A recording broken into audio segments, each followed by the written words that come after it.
और इधर गुजरात के सूरत में भारी बारिश ने तबाही मचाई। सड़कों और घरों में पानी घुसा है, जनजीवन अस्त व्यस्त हो गया है। तो तस्वीर आपको दिखा रहे, देखिए भारी बारिश के बाद किस तरीके से हाहाकार मचा हुआ है। सड़कें जो हैं पूरी तरीके से जलमग्न हो चुकी है। लोग भारी बारिश के पानी से परेशान हैं। तो देखिए, देश भर की तमाम बड़ी खबरें सुपरफास्ट अंदाज के जरिए आपने देखी, लेकिन खबरों में आगे बढ़ते बात करते हैं अमेरिका की। अमेरिका का राष्ट्रपति चुनाव बेहद दिलचस्प होता हुआ नजर आ रहा है। पहले ट्रंप पर हमला हुआ, फिर आपने देखा कि जो बाइडेन पीछे हटे और उसके बाद कमला हैरिस का नाम सामने आना। सर्वे में ये रिपोर्ट सामने आई है कि जिसको हम लगातार देख रहे थे कि ट्रंप कमजोर समझ रहे थे, वही खिलाड़ी अब ट्रंप को कड़ी टक्कर देते हुए इस वक्त नजर आ रही है। पूरा मामला, पूरी खबर इस रिपोर्ट के जरिए आपको बताते हैं।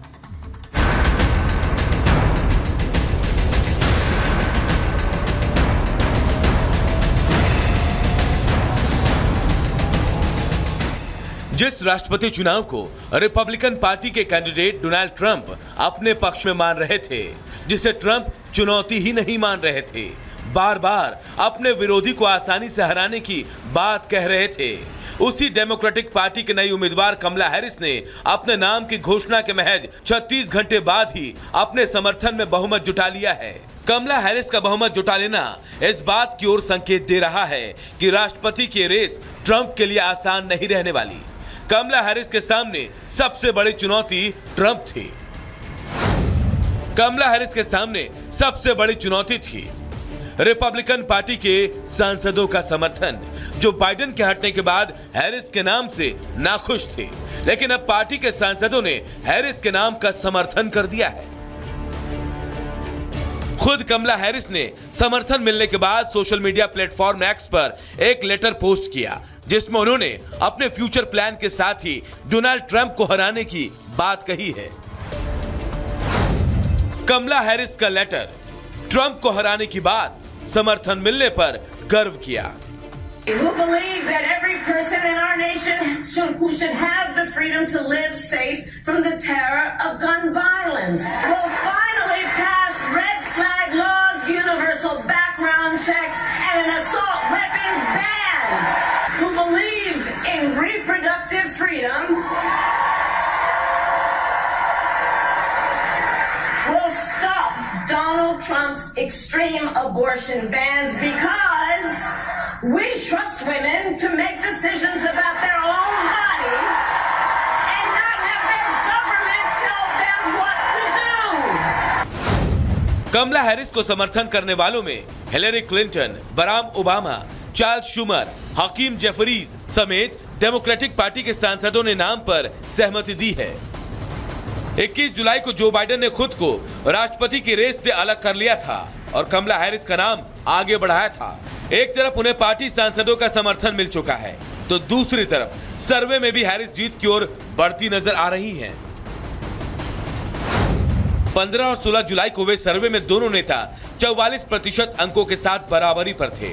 इसके पहले 1 और 2 जुलाई को ट्रंप 1% वोट से आगे थे, लेकिन अब एक और सर्वे में कमला हैरिस जीतती दिख रही हैं। सर्वे के मुताबिक 44% लोग कमला हैरिस तो 42% लोग डोनाल्ड ट्रंप के समर्थन में हैं। मतलब साफ है कि जिस तेजी से कमला हैरिस को डेमोक्रेटिक पार्टी में समर्थन मिल रहा है, उसके बाद डोनाल्ड ट्रंप का उन्हें कमजोर समझना बड़ी गलती होगी। इस रेस को जीतने के साथ ही कमला हैरिस एक इतिहास भी बना सकती है, जब कोई महिला पहली बार सुपर पावर अमेरिका की राष्ट्रपति होंगी। Bureau report, Republic Bharat. तो डोनाल्ड ट्रंप जो कि अभी तक राष्ट्रपति की रेस में आगे चल रहे थे, कमला हैरिस के नाम के बाद, ऐलान के बाद अब कमला हैरिस उनको कड़ी टक्कर देती दिख रही हैं। दरअसल पिछले 36 घंटे में बहुमत जुटा लिया है कमला हैरिस ने और बड़ी संख्या में लोग उनका समर्थन कर रहे हैं। वहीं डोनाल्ड ट्रंप, जिन पर पिछले दिनों हमला हुआ था, उनको सहानुभूति मिली थी। यही वजह है कि उस सहानुभूति का फायदा हो सकता है आने वाले राष्ट्रपति चुनाव में उनको जरूर मिले। वहीं दूसरी ओर डेमोक्रेटिक सांसदों का साथ उनको लगातार मिल रहा है। तो साथ ही ट्रंप के लिए कहा जा रहा है कि हैरिस को कमजोर आंका उन्होंने और इसीलिए अब उन पर वो चीजें भारी पड़ती दिख रही हैं। ओबामा क्लिंटन का समर्थन मिला है। ओबामा क्लिंटन जैसे बड़े चेहरे, क्लिंटन जो इसके पहले भी राष्ट्रपति चुनाव लड़ चुकी हैं लेकिन वो जीत नहीं पाई थी। ओबामा जो कि इसके पहले भी यूएस के राष्ट्रपति रह चुके हैं। वहीं हैरिस से कड़ी चुनौती मिल रही है डोनाल्ड ट्रंप को। अभी तक ये मुकाबला एक तरफा कहा जा रहा था लेकिन बाइडेन का नाम पीछे लेने के बाद और कमला हैरिस के नाम के ऐलान के बाद अब टक्कर कड़ी दिख रही है। वहीं सर्वे में ट्रंप से ज्यादा वोट मिलते दिख रहे हैं अभी तक कमला हैरिस को। और वहीं दूसरी ओर अगर ट्रंप की बात करें तो सर्वे में कमला हैरिस ने ट्रंप को पछाड़ दिया है। ट्रंप पीछे दिख रहे हैं कमला हैरिस से।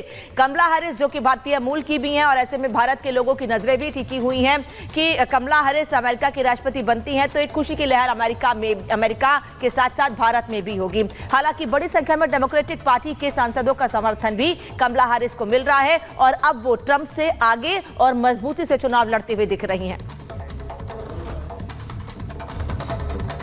तो एक तरफ देखिए अमेरिका में चुनाव को लेकर घमासान है तो दूसरी तरफ अगर हम बात करें अमेरिका की पूर्व राष्ट्रपति डोनाल्ड ट्रंप पर जो हमला हुआ था, उस हमले के बाद से वहां की सिक्योरिटी सर्विस जो है उनकी चीफ जो है उन्होंने इस्तीफा दे दिया। लेकिन सवाल ये उठता है कि चीफ का इस्तीफा देने के बाद जो उन पर आरोप लगे हैं, जो लगातार उन पर सवाल उठ रहे हैं, क्या वो उससे बच जाएंगे? आखिर रिपोर्ट क्या कहती है, दिखाते हैं आपको।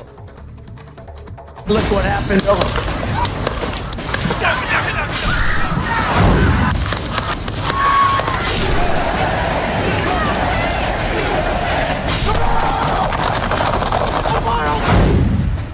अमेरिका के पूर्व राष्ट्रपति डोनाल्ड ट्रंप पर हुए कातिलाना हमले के बाद पूरी दुनिया में अमेरिकी सीक्रेट सर्विस की बदनामी हुई।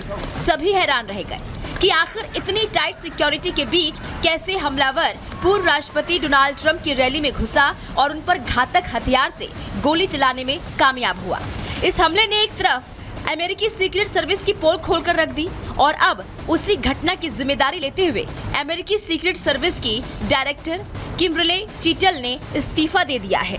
अमेरिकी खुफिया एजेंसी के चीफ किम्बर्ले चीटल ने ये माना है कि वो और उनकी एजेंसी पूर्व अमेरिकी राष्ट्रपति डोनाल्ड ट्रंप पर होने वाले कातिलाना हमले को रोक नहीं पाए, जिसकी जिम्मेदारी लेते हुए वो अपने पद से इस्तीफा दे रही है।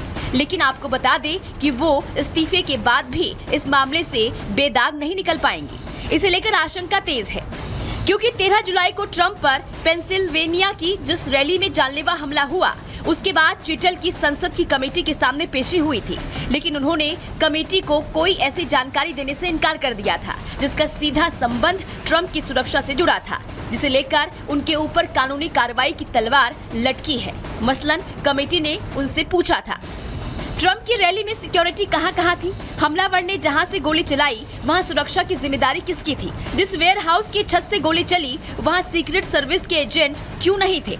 बताया जा रहा है कि चीटल ने इसमें से किसी भी सवालों का जवाब कमेटी को नहीं दिया। हालांकि उन्होंने इस बात को भी स्वीकारा है कि ट्रंप पर हमले से पहले एजेंसी को संदिग्ध आरोपी के बारे में इनपुट मिली थी, लेकिन उन्होंने इस बारे में भी कोई टिप्पणी करने से इनकार कर दिया है। यही वजह है कि अब रिपब्लिकन पार्टी के नेता भी उनके ऊपर क्रिमिनल केस चलाने की मांग कर रहे हैं। Investigation into Director Cheadle or former Director Cheadle's role in the attempted assassination of President Trump. There may be criminal charges coming in the future. I think she showed up to the oversight committee, refused to answer our questions, did not bring any of the information that we asked her to bring and subpoenaed. She came in yesterday, participated in a full cover-up, and then resigned today. I think that speaks. बहरहाल America के पूर्व राष्ट्रपति की सुरक्षा में चूक होने की जिम्मेदारी लेकर वहां की सीक्रेट सर्विस की डायरेक्टर किम्बर्ले चीटल ने भले ही इस्तीफा दिया है, लेकिन अब तक ट्रंप पर हुए हमले का राज बाहर नहीं आ सका है। ऐसे में देखना यह है कि अगर डोनाल्ड ट्रंप दोबारा सत्ता में आए तो ये मामला क्या रंग लेता है। Bureau report, Republic Bharat.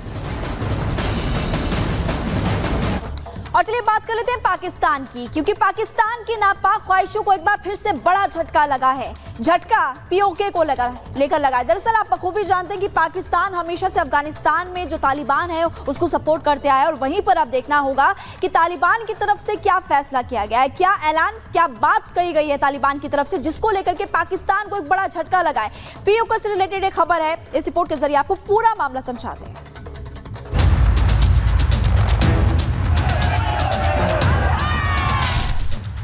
पहले ही दुनिया के हर मंच पर बेनकाब हो चुके पाकिस्तान को एक और झटका लगा है और इस बार पाकिस्तान को झटका उसके ही पड़ोसी मुल्क अफगानिस्तान ने दे दिया। पाकिस्तान को इस झटका अवैध कब्जे वाले कश्मीर यानी कि पीओके पर दिया है। अफगानिस्तान में हुकूमत कर तालिबान सरकार ने जम्मू कश्मीर के कब्जे वाले क्षेत्र पर पाकिस्तान के दावे को मानने से इनकार कर दिया। अफगानिस्तान में हुकूमत कर रही तालिबान सरकार ने कहा कि पीओके पाकिस्तान का हिस्सा नहीं है। आपको बता दें कि भारत ये बार बार कहता आ रहा है कि पीओके का पूरा इलाका भारत का अभिन्न अंग है, लेकिन पाकिस्तान बार बार दुनिया के अलग अलग मंचों पर रोग आकर अपना दुखड़ा सुनाता है। ऐसे में तालिबान का बयान ये बताता है कि पीओके पर पाकिस्तान का दावा झूठा है। दरअसल तालिबान ने 3 दशक में पहली बार अफगानिस्तान की सीमाओं का मूल्यांकन किया। इसमें पाकिस्तान, तजाकिस्तान और जम्मू कश्मीर के साथ लगने वाली अफगानी सीमाओं का मूल्यांकन शामिल है और अफगानी सीमाओं के साथ ही मूल्यांकन के बाद तालिबान के सीमा एवं जनजातीय मामलों के मंत्रालय ने बयान जारी करते हुए कहा, हमने पाकिस्तान के साथ लगने वाली काल्पनिक रेखा तजाकिस्तान और जम्मू कश्मीर के साथ आधिकारिक सीमाओं का मूल्यांकन किया है। दिलचस्प बात तो यह कि तालिबानी मंत्रालय ने जारी किए गए इस बयान में अफगानिस्तान में शासन कर रहे तालिबानी हुकूमत ने जम्मू कश्मीर के किसी हिस्से के लिए पीओके का इस्तेमाल नहीं किया। मतलब साफ है, तालिबानी मंत्रालय पीओके पर पाकिस्तान के दावे को खारिज करता है और यही वजह है कि पड़ोसी के हाथों पाकिस्तान की हुई इस धुलाई के बाद पाकिस्तान में सन्नाटा है और एक बार फिर अंतर्राष्ट्रीय मंचों को यह संदेश दिया गया कि पीओके सिर्फ हिंदुस्तान का हिस्सा है। Bureau report, Republic Bharat. और अहम